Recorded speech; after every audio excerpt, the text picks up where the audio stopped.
Assalamualaikum warahmatullahi wabarakatuh. Bismillahirrahmanirrahim. Alhamdulillahi wa kafa, wassalatu wassalamu ala sayyidina Muhammadinil Mustafa wa ala alihi wa sahbihi ahli sidqi wa tuqa, amma ba'd.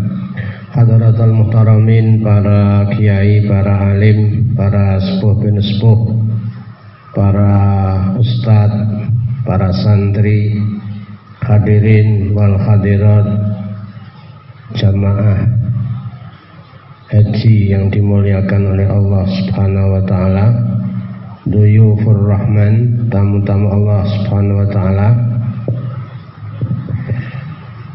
Kali ini saya akan membahas tentang keutamaan orang tawaf, fadilahnya orang tawaf. Dalam kitab Ihya Ulumuddin, Imam Al-Ghazali rahimahullah menukil sebuah hadis dari Ibnu Abbas radhiyallahu anhuma, anin Nabi sallallahu alaihi wasallam annahu qala, Rasulullah sallallahu alaihi wasallam dawuh, yanzilu ala hadzal baiti fi kulli yaumin mi'atun wa ishruna rahmatan. Setiap hari di Baitullah, di Ka'bah ini akan turun 120 rahmat dan kasih sayang Allah. Sittuna lit-ta'ifin, 60 kasih sayang akan dikasihkan, dilobelkan kepada orang-orang yang tawaf. Wa arba'una lil musallin, 40 kasih sayang, 40 rahmat akan dicurahkan kepada orang-orang yang salat, yang berada di Baitullahil Haram. Wa ishruna lin nazirin, sedangkan 20 rahmat, 20 kasih sayang diperuntukkan orang-orang yang bisa melihat Ka'bah. Akhrajahul Baihaqi fi Syu'ab. Imam Baihaqi meriwayatkan hadis ini di dalam kitab Syu'abul Iman. Poin yang terakhir, wa ishruna lin nazirin, 20 rahmat dan kasih sayang diperuntukkan oleh orang-orang yang melihat Ka'bah. Sungguh melihat Ka'bah sebuah pengalaman spiritual yang sangat tinggi. Seolah-olah dengan melihat Ka'bah ini kita sudah berjumpa dengan Allah Subhanahu wa ta'ala. Dengan demikian, melihat Ka'bah itu termasuk pahala, mendatangkan pahala di sisi Allah Subhanahu wa ta'ala. Inilah keutamaan orang yang tawaf. Hadirin rahimakumullah, setelah kita tawaf, selesai kita tawaf, kita disunatkan untuk salat, namanya salat rakaatayit tawaf, yang pahalanya sudah disebutkan tadi dalam hadis tadi. Bisa dilakukan, kesunahannya bisa dilakukan di belakang makam Ibrahim. Kalau itu kredit, ya di semua tempat selama ada di Masjidil Haram. Kalau tidak pun juga masih bisa dilakukan di hotel atau di pondokan tempat menginapnya para jamaah haji. Setelah itu selesai salat, kita berdoa sebentar. Yang inti doanya mudah-mudahan tawafnya diterima, amal ibadahnya diterima di sisi Allah, manasik dan hajinya diterima di sisi Allah Subhanahu wa taala, lalu disunatkan meminum air zam-zam.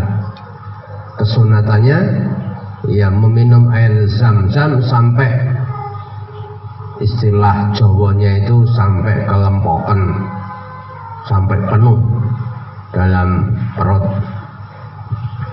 Setelah itu masih disunahkan untuk menuju Hajar Aswad,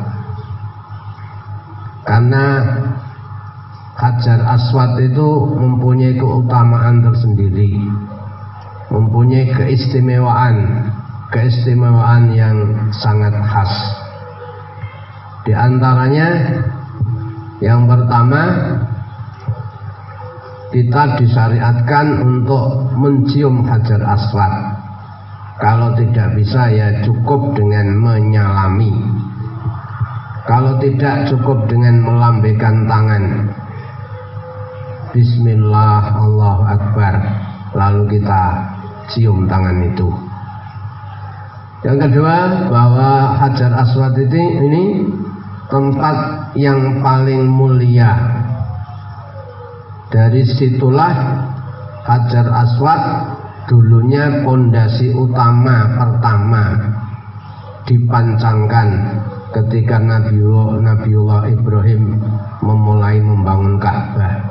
Ya di situ di tempat yang ada Hajar Aswadnya. Wa idh yarfa'u Ibrahimul qawa'ida minal baiti wa Ismail. Kekhasan yang ketiga, bahwa di Hajar Aswad itu tempat dimulainya tawaf. Jadi kalau kita memulai tawaf ya harus berada di pojok Ka'bah yang ada Hajar Aswadnya itu, dan di sana sudah ada garis atau pilar, istilahnya lampu hijau. Kalau malam terlihat lampu hijau. Sampai sana kita memulai tawaf. Yang keempat, siapa yang menyalaminya maka seakan-akan dia itu menyalami tangan Allah Subhanahu wa ta'ala. Seolah-olah kalau kita imajinerkan, sampai di sana kita menyalami Hajar Aswad seolah-olah kita berjabat tangan dengan Allah. Di sana ada komitmen, ada biat, kita berjanji untuk melaksanakan apa yang diperintahkannya. Kita berjanji untuk menjadi Muslim yang taat, Muslim yang baik di sisi Allah dan di sisi masyarakat secara umum. Yang kelima, dahulu kala batu yang berupa Hajar Aswad itu dulunya memancarkan cahaya yang terang benderang, seolah-olah seperti lampu yang mengeluarkan sinar yang terang benderang. Tetapi terus Allah Subhanahu wa ta'ala menghapus dan memadamkan sinar itu. Itu pernah terjadi seperti itu. Yang keenam, bahwa Hajar Aswad itu menjadi saksi, besok dari kiamat, bahwa si fulan ini sudah sampai di Ka'bah, si fulan ini sudah melakukan ibadah haji, sudah menyalami bahkan mencium Hajar Aswad. Dari situ maka terus Allah memberikan keistimewaan bahwa Hajar Aswad itu bisa memberikan syafaat dan diterima syafaatnya. Dalam bahasa Arabnya syafi'un musyafa'. Disinilah bahwa motivasi orang seolah-olah kalau tidak mencium Hajar Aswad itu kurang afdol. dari keterangan ini adalah syafi'un musyafa'. Hajar Aswadnya akan memberikan syafaat dan syafaatnya diterima di sisi Allah Subhanahu wa ta'ala. Yang terakhir, Bapak Ibu rahimahullah, bahwa al-hajaru yaminullah fil ardi. Di bumi ini Hajar Aswad itu kedudukannya setara dengan tangan Allah. Dalam hadis al-hajaru hajar aswad itu yaminullah, tangan Allah di muka bumi. Hadirin rahimahullah, sehingga ada catatan karena dari keterangan ini penjelasannya begitu menarik, memotivasi untuk berbondong-bondong mengejar afdoliyahnya mencium hajar aswad. Maka kemarin sudah kita jelaskan, jangan sampai niat mulia itu ternodai oleh hal-hal yang tidak diridhoi oleh Allah Subhanahu wa ta'ala dengan cara sikut sana sikut sini, injak sana injak sini, saling mendorong, saling menyakiti orang, bahkan di sana berdesak-desakan dengan para wanita, dan diusahakan wanita ini tidak usah mencium hajar aswad, bahkan tidak tercela lagi melakukan sogok, membayar orang yang bisa mendatangkan ke sana.